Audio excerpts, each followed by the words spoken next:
Hello students, welcome to Bind Edutech class. Last video में हम लोगों ने क्लास 11th का यूनिट 10 स्टार्ट किया था और हमारा topic internal trade. Previous video में हम लोगों ने ट्रेड का डेफिनेशन भी डिस्कस किया एंड आफ्टर दैट हम लोगों ने बात किया इंटरनल ट्रेड। तो ट्रेड क्या रेफ़र करता है? Trade refers to buying and selling of goods. Trade refer करता है किसी भी प्रोडक्ट को या किसी भी सर्विसेज को सेल करना या बाई करना। पीछे इंटेंशन क्या होता है? Aim of earning profit. Aim क्या होता है, टारगेट क्या होता है, इंटेंशन क्या होता है कि हमने कैसे प्रॉफिट अर्न करना है। ये हमारा ट्रेड का डेफिनेशन था। ट्रेड को हम लोगों ने दो पार्ट में डिवाइड किया था या टू कैटेगरी में डिवाइड किया था। नंबर 1 इंटरनल ट्रेड और नंबर 2 एक्सटर्नल ट्रेड। हम लोगों ने डिस्कशन किया about internal trade. Internal trade का डेफिनेशन भी डिस्कस किया कि यहाँ भी क्या हो रहा है कि internal trade refers to buying and selling of goods. यहाँ भी किसी भी गुड्स या किसी भी सर्विसेज को क्या कर रहे हैं? बाई खरीद रहे हैं या सेल, उसको सेल आउट कर रहे हैं या बेच रहे हैं। लेकिन यहाँ पर एक अंतर ये है कि जो क्राइटेरिया होगा, जो ज्योग्राफिकल लिमिट होगा, जो बाउंड्री होगा, वो उसके अंदर होना चाहिए। ओके, हर देश का एक अपना लिमिटेशन होता है, एक बाउंड्री लाइन होता है जो उसको क्रॉस नहीं कर सकता है। तो ट्रेड भी वैसा ही होता है। अगर किसी देश के ज्योग्राफिकल लिमिट के अंदर हम लोग ट्रेड करते हैं तो वो ट्रेड इंटरनल ट्रेड कहलाता है। वो ट्रेड को हम लोगों ने 3 और नामों से जाना था। Number 1 homeland trade, number 2 inland trade और तीसरा हमारा डोमेस्टिक ट्रेड। तो इंटरनल ट्रेड के 3 और नाम हो गए, तो होमलैंड ट्रेड, इनलैंड और डोमेस्टिक ट्रेड, ये इसके 3 नाम। सेकंड हम लोगों ने डिस्कस किया कि इंटरनल ट्रेड जो होगा, जो व्यापार होगा, उसमें बाइंग एंड सेलिंग होगा। तो बाइंग एंड सेलिंग हो रहा है तो वहाँ पर पेमेंट हम किस चीज़ में करेंगे? पेमेंट हम करेंगे उसी देश के करेंसी में, यानी जो होम करेंसी होगा उसी करेंसी में पेमेंट किया जाएगा। जो बायर है वो उसी करेंसी में पे करेगा जो उस देश में चल रहा है। जो सेलर है वो उसी करेंसी को एक्सेप्ट करेगा जो उस देश की करेंसी होगी। So buying and selling of goods जो होगा वो विद इन नेशन होगा, विद इन बाउंड्री लाइन होगा, ज्योग्राफिकल लिमिट के अंदर होगा। पेमेंट जो होगा वो होम करेंसी में होगा। यहाँ पर हम लोगों ने देखा कि इंटरनल ट्रेड में कोई भी कस्टम ड्यूटी या इंपोर्ट ड्यूटी इम्पोज नहीं होता है। यहाँ पर जो ट्रेडर होता है उसे कोई भी कस्टम ड्यूटी या इंपोर्ट ड्यूटी पे नहीं करना पड़ता है, क्योंकि वो जो गुड्स है या जो प्रोडक्ट है या जो सर्विसेज हैं वो डोमेस्टिक मैन्युफैक्चरर के द्वारा बनाया जा रहा है। डोमेस्टिक प्रोडक्शन हो रहा है उसका, डोमेस्टिक कंजम्पशन के लिए। यानी जिस देश में जितने भी ट्रेडर हैं, मैन्युफैक्चरर हैं या प्रोड्यूसर हैं, वो उस देश में रह करके उस प्रोडक्ट को बना रहे हैं और उसी देश में रहने वाले कंज्यूमर के लिए बनाया जा रहा है। तो domestic production plus domestic consumption. So यहाँ पर कोई भी कस्टम ड्यूटी या इंपोर्ट ड्यूटी इम्पोज नहीं होता है। ओके, फिर हम लोगों ने बात किया कि प्रोडक्ट जो है वो ईजिली अवेलेबल हो जाता है एक स्टेट से दूसरे स्टेट में। यानी कंट्री में अगर किसी एरिया में हमें सर्कुलेट करना है वो प्रोडक्ट या उस प्रोडक्ट को सेल आउट करना है तो ईजिली कर सकते हैं एट रीजनेबल रेट। सो अगर हम लोग किसी प्रोडक्ट को इंपोर्ट करके लाएंगे तो उसके लिए हमें ड्यूटी पे करना पड़ेगा, टैक्सेस पे करना पड़ेगा, तो उसका रेट हाई हो जाता है। तो ये हम लोगों ने प्रीवियस वीडियो में डिस्कस किया। इस वीडियो में हम बात करने वाले हैं टाइप्स ऑफ इंटरनल ट्रेड। कितने टाइप के इंटरनल ट्रेड होते हैं and after that we will talk about wholesale trade. तो लेट्स सी कि internal trade of a country may be divided into 2 main types. Internal trade को 2 main type में divide किया गया है। Number 1 wholesale trade, number 2 retail trade. इससे पहले हम लोगों ने देखा कि केवल ट्रेड को दो पार्ट में डिवाइड किया गया था, इंटरनल ट्रेड और एक्सटर्नल ट्रेड। यहाँ पर इंटरनल ट्रेड को दो टाइप में डिवाइड किया जा रहा है, होलसेल ट्रेड और रिटेल ट्रेड। ये क्वेश्चन आता है कि ट्रेड को कितने टाइप में डिवाइड किया हम लोगों ने, और इंटरनल ट्रेड को किन दो टाइप में डिवाइड किया गया है। Okay, next we have is point number 1, wholesale trade. पहले हम लोग बात करेंगे किसके बारे में, तो होलसेल ट्रेड के बारे में बात करेंगे कि होलसेल ट्रेड क्या है। Wholesale trade it refers to buying and selling of goods and services in large quantity. देखो, जितना भी ट्रेड है, चाहे वो होलसेल ट्रेड हो चाहे वो रिटेल ट्रेड हो, यहाँ पर एक चीज़ कॉमन है, या वो इंटरनल ट्रेड हो या एक्सटर्नल ट्रेड हो, यहाँ पर किसी भी गुड्स को हम बाई करेंगे यानी परचेस करेंगे, या किसी भी गुड्स को क्या करेंगे, सेल आउट करेंगे। किसी भी goods as well as services को क्या किया जा रहा है, खरीदा जा रहा है या बेचा जा रहा है। किसी भी सर्विसेज को यूज़ किया जा रहा है या प्रोवाइड करवाया जा रहा है। जब किसी प्रोडक्ट को हम लोग परचेस करते हैं तो उसके लिए कुछ ना कुछ हम लोग सेलर को पे करते हैं। किसी सर्विस को अगर हम लोग यूज़ करते हैं तो सर्विस प्रोवाइडर को हम लोग कुछ ना कुछ अमाउंट ऑफ मनी जो है वो पे करते हैं इन लार्ज क्वांटिटी। लेकिन यहाँ पर जो परचेज होगा, यहाँ पे जो सेल होगा किसी भी प्रोडक्ट का, वो लार्ज क्वांटिटी में होगा। ओके, क्योंकि होलसेलर जो है वो लार्ज क्वांटिटी ऑफ प्रोडक्ट के साथ डील करता है।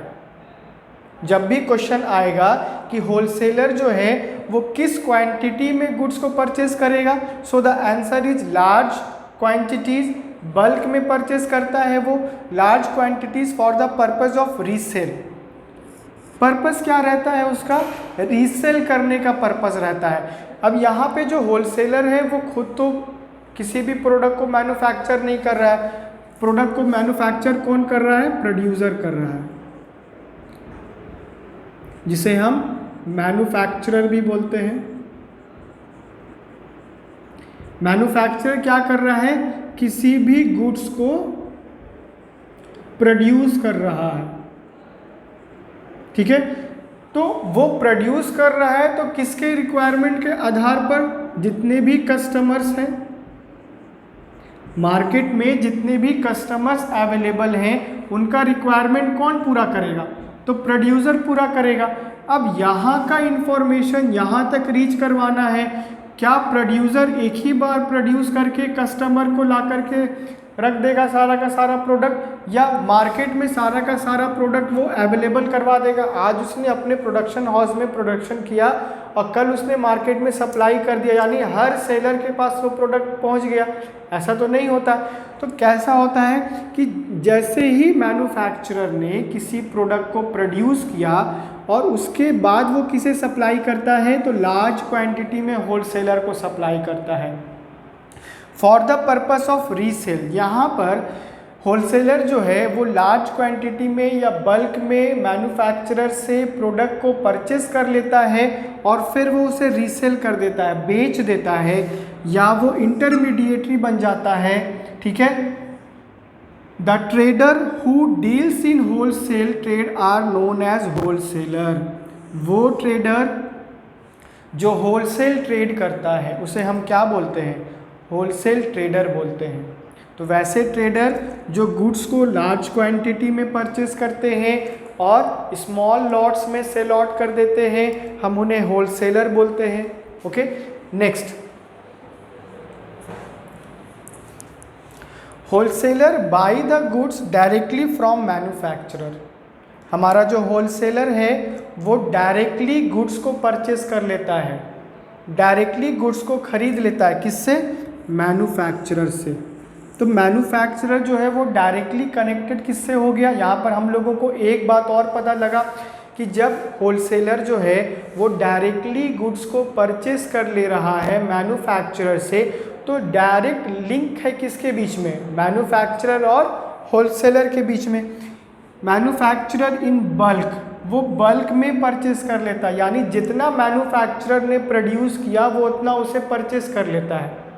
ओके, अब यहाँ पर ये भी देखना है कि अगर 2 या 3 होलसेलर हैं तो इनका रिक्वायरमेंट अलग, इनका रिक्वायरमेंट अलग, इनका रिक्वायरमेंट अलग होगा। लेकिन जब भी मैन्युफैक्चरर किसी गुड्स को प्रोड्यूस करेगा वो इन तीनों के रिक्वायरमेंट्स को ध्यान में रख के करेगा। हो सकता है कि इसने 40 प्रोडक्ट को मांगा है, इसने 40 प्रोडक्ट को मांगा है, इसने 20 प्रोडक्ट को मांगा है, तो टोटल कितने हो गए? 100 प्रोडक्ट हो गए। तो जब मैन्युफैक्चरर 100 प्रोडक्ट को बनाएगा वो पूरे के पूरे 100 प्रोडक्ट को बनाएगा। अब वो रिक्वायरमेंट के आधार पर किसको दे देगा? होलसेलर को दे देगा। अब यहाँ पर wholesaler as per the requirement of each and every retailer वो गुड्स को सेल आउट करेगा। तो यहाँ पर बोल रहा है कि जब भी मैन्युफैक्चरर जो है वो गुड्स को परचेस करेगा, सेल आउट करेगा, तो वो बल्क में सेल आउट करेगा। किसे? होलसेलर को। And sell them in relative smaller quantities in a large number of retailer.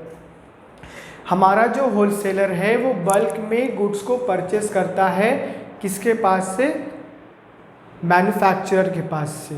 तो होलसेलर ने गुड्स को बल्क में परचेस किया मैन्युफैक्चरर के पास से। अब वैसे ही वो रिटेलर को सप्लाई नहीं कर देगा, वो रिटेलर को सप्लाई ज़रूर करेगा वो प्रोडक्ट, लेकिन उस प्रोडक्ट को वो स्मॉल लॉट्स में सप्लाई करेगा या स्मॉलर क्वांटिटीज़ में सप्लाई करेगा to the large number of retailer.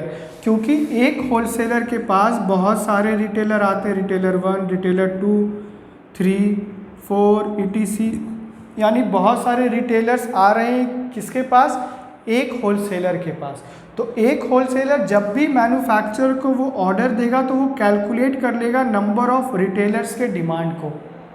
फिर उसने अपना टोटल कर लिया, मान लेते हैं 40 प्रोडक्ट की। अलग अलग रिटेलर का जो डिमांड है वो अलग अलग हो सकता है, लेकिन मैन्युफैक्चरर के पास जब भी ये रिपोर्ट जाएगा तो होलसेलर सारे चीज़ को कंबाइन करके देगा। जब वो रिपोर्ट देगा तो वो ये नहीं बोलेगा कि रिटेलर 1 ने इतना मांगा, रिटेलर 2 ने इतना मांगा, रिटेलर 3 ने इतना मांगा। वो ये बोलेगा कि होलसेलर का, मान लेते हैं कि ये होलसेलर 1, होलसेलर 2, होलसेलर 3 है, तो होलसेलर 1 का जो रिक्वायरमेंट होगा वो कितना है? 40 है। तो मैन्युफैक्चरर के पास कितना आया? 40 आया। फिर रिटेलर 2 का कितना आया? 40 आया। रिटेलर 3 का 20 आया। तो जब भी ये सप्लाई होगा वो टोटली अमाउंट में होगा। अब जब वो प्रोडक्ट होलसेलर के पास पहुंच जाएगा तो होलसेलर अब अलग अलग रिटेलर को अलग अलग डिमांड के अनुसार ही प्रोडक्ट को सप्लाई करेगा। तो यहाँ ये ध्यान रखना है कि मैन्युफैक्चरर के पास से जब होलसेलर के पास प्रोडक्ट आता है तो वो बल्क में आता है, लेकिन जब उसी प्रोडक्ट को होलसेलर सेल आउट करता है रिटेलर को तो वो स्मॉल क्वांटिटीज़ में करता है। वो कभी भी लार्ज क्वांटिटीज़ में रिटेलर को वो प्रोडक्ट सेल आउट नहीं करेगा। अलग अलग रिटेलर्स का अलग अलग डिमांड होता है, तो उसी के डिमांड के अनुसार वो उस प्रोडक्ट को सेल आउट किया जाता है। Okay, next, therefore they serve as an important link between manufacturer and retailer. हमारा जो होलसेलर जो है वो एक लिंक है, एक कड़ी है, एक चेन है जो दो लोगों को जोड़ता है। वो हमारे हैं मैन्युफैक्चरर और रिटेलर। कैसे है? ये यहाँ पर मैन्युफैक्चरर है, ओके, यहाँ पर कौन है? हमारा रिटेलर है। रिटेलर किससे डील कर रहा है? तो नंबर ऑफ कस्टमर के साथ या कंज्यूमर के साथ डील कर रहा है। तो रिटेलर कहाँ पर अवेलेबल होता है? रिटेलर कंज्यूमर के एरिया में अवेलेबल होता है। जहाँ पर लार्ज नंबर ऑफ कंज्यूमर होते हैं, रिटेलर का जो दुकान है या जो रिटेल ट्रेड है वो वहीं करता है। तो रिटेलर हमेशा अवेलेबल होगा कंज्यूमर के आसपास, जहाँ पर ईजिली उसे कंज्यूमर अवेलेबल हो जाए। यहाँ पर मैन्युफैक्चरर अपने प्रोडक्शन हाउस में बिजी है प्रोडक्ट को बनाने में, रिटेलर यहाँ पर सेल आउट करने में बिजी है। कोई ऐसा व्यक्ति होना चाहिए, कोई ऐसा कनेक्शन होना चाहिए जो दोनों को लिंक करे, दोनों को जोड़े। तो वो कौन होगा? वो होगा सेलर। ओके, तो जो होलसेल ट्रेड करता है उसी को हम क्या बोलते हैं, होलसेलर बोलते हैं। तो होलसेलर क्या करता है, पहले वो रिटेलर का ऑर्डर लेता है। ओके, रिटेलर ने अपना ऑर्डर दे दिया कि मुझे इतना प्रोडक्ट चाहिए, फिर वो कैलकुलेट करेगा नंबर ऑफ रिटेलर से, जब वो कनेक्टेड होगा टोटल करने के बाद वो किसके पास जाएगा, तो मैन्युफैक्चरर के पास जाएगा। तो होलसेलर किसके पास गया, मैन्युफैक्चरर के पास गया। अब मैन्युफैक्चरर होलसेलर के रिपोर्ट को देख करके या होलसेलर के डिमांड को देख के वो मैन्युफैक्चर करेगा। ऐसा नहीं है कि वो पहले से ही बना करके रख दिया और पता नहीं होलसेलर आ नहीं रहा है, रिटेलर होलसेलर के पास नहीं जा रहा है, कंज्यूमर डिमांड नहीं कर रहा, तो वो wastage of raw material, wastage of resources हो जाएगा। जितना रिसोर्सेज उस प्रोडक्ट को बनाने में लगाया गया है, अगर उसका मार्केट में डिमांड नहीं हो और मैन्युफैक्चरर केवल अपने अनुसार उस प्रोडक्ट को बनाने लगे, तो कंज्यूमर उसे परचेज नहीं करेगा, क्योंकि कंज्यूमर उसी को परचेज करेगा जिसका वो डिमांड करता है। ओके, तो यहाँ पर लिंक कौन बन रहा है, होलसेलर बन रहा है। किन लोगों के बीच में, रिटेलर्स, नंबर ऑफ रिटेलर्स को जोड़ रहा है किससे, मैन्युफैक्चरर से, जो किसी भी प्रोडक्ट को मैन्युफैक्चर कर रहा है यानी बना रहा है। जब होलसेलर नहीं होगा तो थोड़ा सा रिटेलर को दिक्कत होगा। क्यों, क्योंकि हम लोगों ने देखा कि जब भी रिटेलर गुड्स को परचेज करता है वो स्मॉल लॉट्स में करता है, स्मॉल क्वांटिटीज़ में करता है। मैन्युफैक्चरर जब भी प्रोडक्ट को प्रोड्यूस करेगा वो लार्ज क्वांटिटी में करेगा। उसने हर एक होलसेलर के रिक्वायरमेंट को देखा और लार्ज क्वांटिटी में बॉक्स में पैक करके होलसेलर को सप्लाई कर दिया। वो मैन्युफैक्चरर के पास इतना समय नहीं कि स्मॉल लॉट्स में वो प्रोडक्ट को पैक करे और फिर उसके बाद वो सेल आउट करे किसे, रिटेलर को। तो ये काम कौन करता है, स्मॉल क्वांटिटीज़ में पैक करने का ये करता है हमारा होलसेलर। क्योंकि मैन्युफैक्चरर जब भी ऑर्डर लेता है वो लार्ज क्वांटिटी का लेता है। नंबर ऑफ होलसेलर से जब वो ऑर्डर लेगा तो वो लार्ज क्वांटिटी में लेगा और बल्क में वो गुड्स को सप्लाई करेगा। ओके, तो यहाँ पर होलसेलर केवल जोड़ नहीं रहा है, दोनों के काम को आसान भी कर रहा है, इजी भी कर रहा है, क्योंकि ये उसे बल्क में दे देगा। अब जब भी रिटेलर के पास प्रोडक्ट जाएगा तो स्मॉल क्वांटिटीज़ में जाएगा, स्मॉल लॉट्स में जाएगा। अब इसका काम ये है कि वो हर रिटेलर के रिक्वायरमेंट्स के आधार पर बॉक्स बनाए। किसी ने 1 मांगा, किसी ने 4 मांगा, किसी ने 2 मांगा, तो as per the requirement of each retailers वो अलग अलग बॉक्स में उसको पैक करेगा और जब वहाँ पर रिटेलर आएगा तो वो उसके हिसाब से उसको वो प्रोडक्ट सप्लाई करेगा। ओके, तो ये लिंक जो है वो जोड़ भी रहा है और दोनों के कामों को आसान भी कर रहा है। अब रिटेलर जो है वो अपने रिक्वायरमेंट के हिसाब से बॉक्स लेगा और वो अपने शॉप में आएगा और हर एक कस्टमर के रिक्वायरमेंट्स को पूरा कर देगा। Okay, the next we have is features, यानी कुछ विशेषताएं हैं जो हमने किस में पढ़ना है, होलसेल ट्रेड में पढ़ना है। अगर होलसेल ट्रेड है जहाँ पर होलसेलर बहुत सारी एक्टिविटी परफॉर्म करता है, जो लिंक है दो लोगों के बीच में, अब उसकी कुछ विशेषताएं को हम लोग डील कर लेते हैं। Number 1, wholesaler act as a link between producer and retailer, हम लोगों ने पहले ही देख लिया। फिर भी हम लोग विशेषताओं में इसे लिखेंगे, अगर कोई क्वेश्चन आएगा कि mention some features of wholesale trade या होलसेलर, तो आप फर्स्ट लाइन ये मेंशन कर सकते हो कि होलसेलर जो है वो लिंक है या एक्ट एज लिंक या मिडिल मैन या मीडिएटर, जो दो लोगों को जोड़ता है। किसे जोड़ रहा है, तो प्रोड्यूसर या मैन्युफैक्चरर जिसे हम बोलते हैं और रिटेलर जिसे हम बोलते हैं, तो दोनों को कनेक्ट कर रहा है, दोनों को जोड़ने का काम कर रहा है। अगर ये दोनों को जोड़ने का काम नहीं करेगा तो दोनों पर बर्डन आ जाएगा। अगर इन दोनों के बीच में होलसेलर ना हो तो दोनों पर बर्डन आ जाएगा।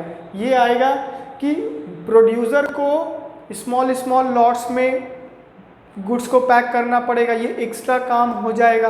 रिटेलर को फिर जाना पड़ेगा प्रोड्यूसर के पास, क्योंकि वो कहाँ पर है, वो तो रेसिडेंशियल एरिया में है, वो कहाँ पर, वो तो कस्टमर के नियर वन में है, जहाँ पर कस्टमर ज़्यादा अवेलेबल होते हैं, रिटेलर वहीं पर अवेलेबल होता है। अब वो अपना शॉप बंद करेगा तब वो जाएगा प्रोड्यूसर के पास, तो टाइम टेकन है, टाइम कंज्यूम हो रहा है, वेस्टेज ऑफ मनी भी है, वेस्टेज ऑफ रिसोर्सेज भी है। तो इसके लिए ये सारा का सारा बर्डन कौन लेता है? तो होलसेलर लेता है।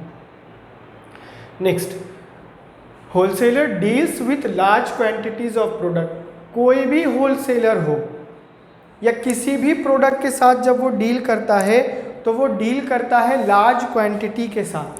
कभी भी कोई भी होलसेलर स्मॉल लॉट्स के साथ या स्मॉल क्वांटिटी के साथ डील नहीं करता है।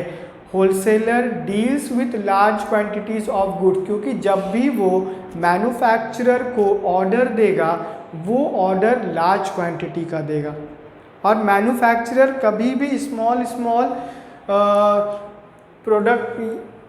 स्मॉल क्वांटिटीज़ के प्रोडक्ट को नहीं बनाएगा। यानी अगर 100 का डिमांड है तो वो 100 को ईजिली बनाएगा, लेकिन अगर 10 ही प्रोडक्ट का डिमांड है तो मैन्युफैक्चरर 10 प्रोडक्ट को क्यों बनाएगा? वो पहले कैलकुलेट करेगा कि टोटल मार्केट का डिमांड कितना है। जब टोटल उसके पास लार्ज क्वांटिटी का आएगा तब उसे वो प्रोड्यूस करेगा, तब उसको जो लागत आएगा, जो कॉस्ट ऑफ प्रोडक्शन है वो भी कम आएगा। अगर आप किसी प्रोडक्ट को बना रहे हो और आपका सेम खर्चा होगा कम वाले में और ज़्यादा बनाओगे तो आपका कॉस्ट ऑफ प्रोडक्शन कम होगा, तो क्यों ना हम टोटल करने के बाद ही बनाएंगे, तो हमारा कॉस्ट ऑफ प्रोडक्शन जो है वो कम होगा।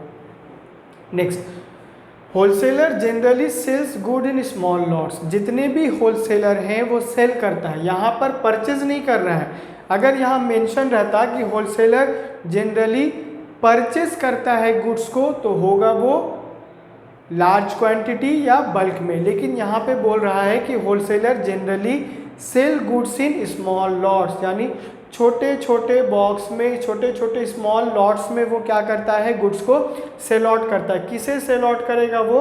तो नंबर ऑफ रिटेलर्स को सेल आउट करेगा। And generally do not sell to the ultimate consumer.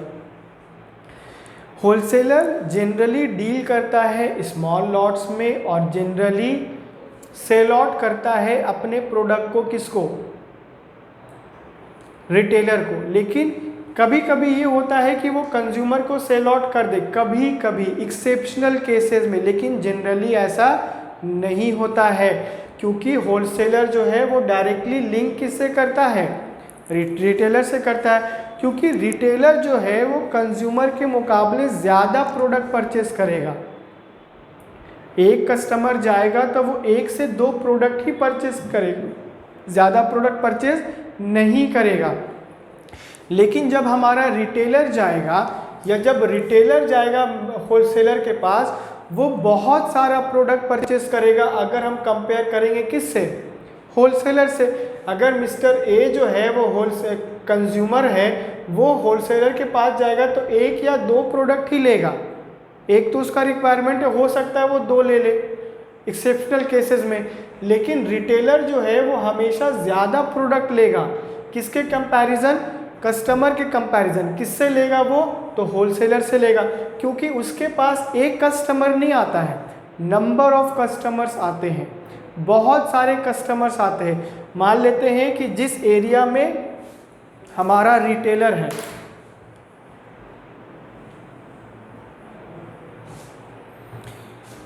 ये जो एरिया है ये रेसिडेंशियल एरिया है, ओके, रेसिडेंशियल एरिया। तो यहाँ पे जो रिटेलर अवेलेबल होगा वो इन सारे लोगों के लिए होगा जो इस रेसिडेंशियल एरिया में रह रहे हैं। तो इस रेसिडेंशियल एरिया में कोई एक व्यक्ति तो नहीं रह रहा है, कोई एक फैमिली तो नहीं रह रहा है, बहुत सारी फैमिलीज़ हैं, बहुत सारे कंज्यूमर हैं।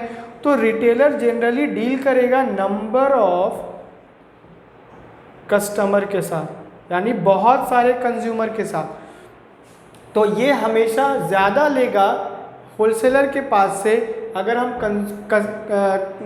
कंपैरिजन करेंगे कंज्यूमर से, okay.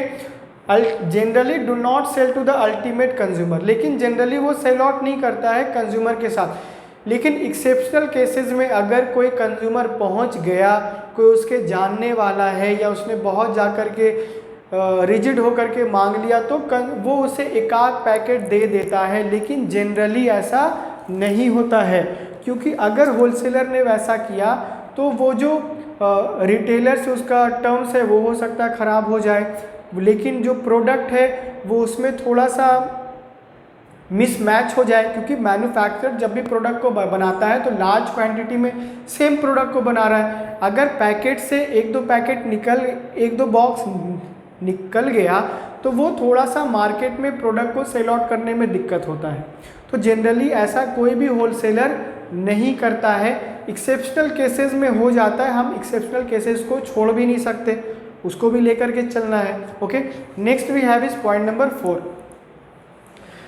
Wholesaler invest large amount of capital in maintaining stock of goods. जितने भी होलसेलर हैं वो कैपिटल इन्वेस्ट करते हैं, कितना? लार्ज क्वांटिटी में बहुत सारा कैपिटल इन्वेस्ट करते हैं। क्यों करते हैं बहुत सारा capital invest? So the answer is कि आप देखोगे कि जब मैन्युफैक्चरर कोई भी प्रोडक्ट को बनाता है तो वो उसे अपने गोदाम में तब तक रखता है जब तक वो प्रोडक्ट होलसेलर तक ना पहुंच जाए। फॉर अ टाइम बिंग, कुछ समय के लिए वो कहाँ रखेगा? अपने वेयर हाउस में रखेगा। ऐसा तो नहीं है कि वो ज़िंदगी भर उस प्रोडक्ट को अपने पास रखेगा जब तक वो कस्टमर तक सेल आउट ना हो जाए।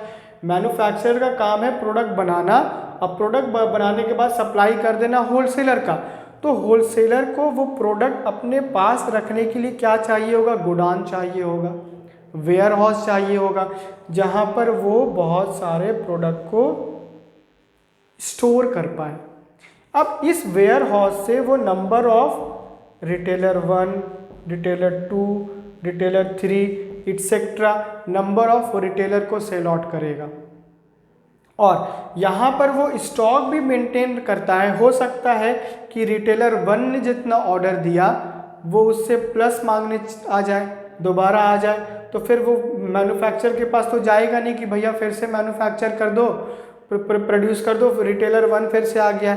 वो हमेशा एक्स्ट्रा मंगा करके रखता है कि अगर कोई रिटेलर दोबारा आ गया तो हम अपने वेयर हाउस से या अपने स्टॉक से उस रिटेलर के रिक्वायरमेंट्स को पूरा कर दें। ओके, क्योंकि जनरली देखोगे आप जितने भी रिटेलर्स होते हैं वो अपना गोडाउन या वेयर हाउस मेंटेन नहीं करते हैं। एक्सेप्शनल केसेस में हो सकता है, बट जनरली कोई भी रिटेलर अपना वेयर हाउस या गोडाउन मेंटेन नहीं करता। अगर उसे कभी भी किसी भी प्रोडक्ट की आवश्यकता होती है वो डायरेक्टली जाएगा किसके पास? वो डायरेक्टली जाएगा होलसेलर के पास, क्योंकि उसे पता है कि होलसेलर ने अपना क्या मेंटेन किया है? अपना वेयर हाउस मेंटेन किया है। और ये बात किसको पता होता है? ये बात मैन्युफैक्चरर को ही पता होता है। तो इसीलिए वो प्रोड्यूस करने के बाद बल्क में होलसेलर को दे देता है और रिटेलर यहाँ से आकर के गुड्स को परचेस कर लेता है। तो इतना करने के लिए उसको क्या चाहिए होगा? लार्ज नंबर ऑफ कैपिटल चाहिए होगा, क्योंकि वो कभी कभी एडवांस भी पेमेंट कर देता है। किसको? मैन्युफैक्चरर को। अब मैन्युफैक्चरर को प्रोड्यूस करना है तो रॉ मटेरियल चाहिए, नंबर ऑफ रिसोर्सेज चाहिए। तो कभी कभी ये मैन्युफैक्चरर को बेनिफिट प्रोवाइड कर देता है एडवांस पेमेंट करके। तो उसके लिए भी उसके पास क्या होना चाहिए? कैपिटल होना चाहिए। Next point number 5, generally margin of profit of wholesaler is low. देखा गया है कि जो मार्जिन ऑफ प्रॉफिट है होलसेलर का वो कम होता है। Okay, generally. Next, wholesaler is a first intermediary in the distribution chain. अगर हम लोग डिस्ट्रीब्यूशन चेन की बात करते हैं, अब डिस्ट्रीब्यूशन चेन क्या है? तो सबसे पहले कौन आता है? मैन्युफैक्चरर आता है। सबसे पहले मैन्युफैक्चरर ने प्रोड्यूस किया किसी भी प्रोडक्ट को, उसके बाद होलसेलर आता है, उसके बाद रिटेलर आता है, देन फाइनल जिसके लिए जिस कस्टमर के लिए वो प्रोडक्ट बनाया गया है। तो एक चेन है। आइए नोट डाउन कर लेते हैं क्या क्या है। पहले सबसे पहले हमारा क्या आया? मैन्युफैक्चरर आया। ओके, इसके बाद कौन आता है? होलसेलर आता है। इसके बाद रिटेलर आता है। इसके बाद कंज्यूमर आता है। ओके, तो बोल रहा है कि wholesaler is a first intermediary. Wholesaler जो है वो पहला व्यक्ति है या पहला इंटरमीडिएटरी है जो डिस्ट्रीब्यूशन चेन का है। तो अब डिस्ट्रीब्यूशन चेन क्या है? मैन्युफैक्चरर ने किसी गुड्स को बनाया, प्रोड्यूस किया, केवल अपने लिए तो नहीं किया, सप्लाई करने के लिए किया है। तो डिस्ट्रीब्यूशन चेन कहाँ से स्टार्ट होगा? यहाँ से स्टार्ट होगा। एंड कहाँ पर होगा? कंज्यूमर पे, जिसे हम यूज़र बोलते हैं, जिसे हम कस्टमर बोलते हैं। तो इन दोनों को जोड़ कौन रहा है? तो होलसेलर जोड़ रहा है ना। तो डिस्ट्रीब्यूशन चेन का जो पहला मिडिल मैन है, पहला मिडिल मैन वो कौन होगा? वो हमारा होलसेलर होगा। Next, the wholesaler is generally sell his goods on credit. जितने भी होलसेलर हैं, अगर वो रिटेलर को कोई प्रोडक्ट सेल आउट करते हैं तो जनरली वो क्रेडिट पर सेल आउट करते हैं, उधार पर सेल आउट करते हैं। बहुत कम ही रिटेलर ऐसा होता है कि वो कैश पेमेंट कर देता है, लेकिन ज़्यादातर जो रिटेलर होते हैं वो पहले प्रोडक्ट को ले जाते हैं, मार्केट में सेल आउट करते हैं, कस्टमर उन्हें पेमेंट करते हैं, फिर वो बाद में आकर के होलसेलर का पेमेंट करते हैं। तो जनरली जो होलसेलर है वो क्रेडिट में सेल आउट करता है। Next, wholesaler is generally specialised in one line of product. जितना भी होलसेलर है वो मल्टीपल लाइन ऑफ प्रोडक्ट के साथ डील नहीं करता, वो एक ही लाइन ऑफ प्रोडक्ट के साथ डील करता है, जिससे रिटेलर को भी आसानी होता है कि वो ईजिली मैन्युफैक्चरर को आइडेंटिफाई करके अपने प्रोडक्ट को परचेस कर ले। ओके।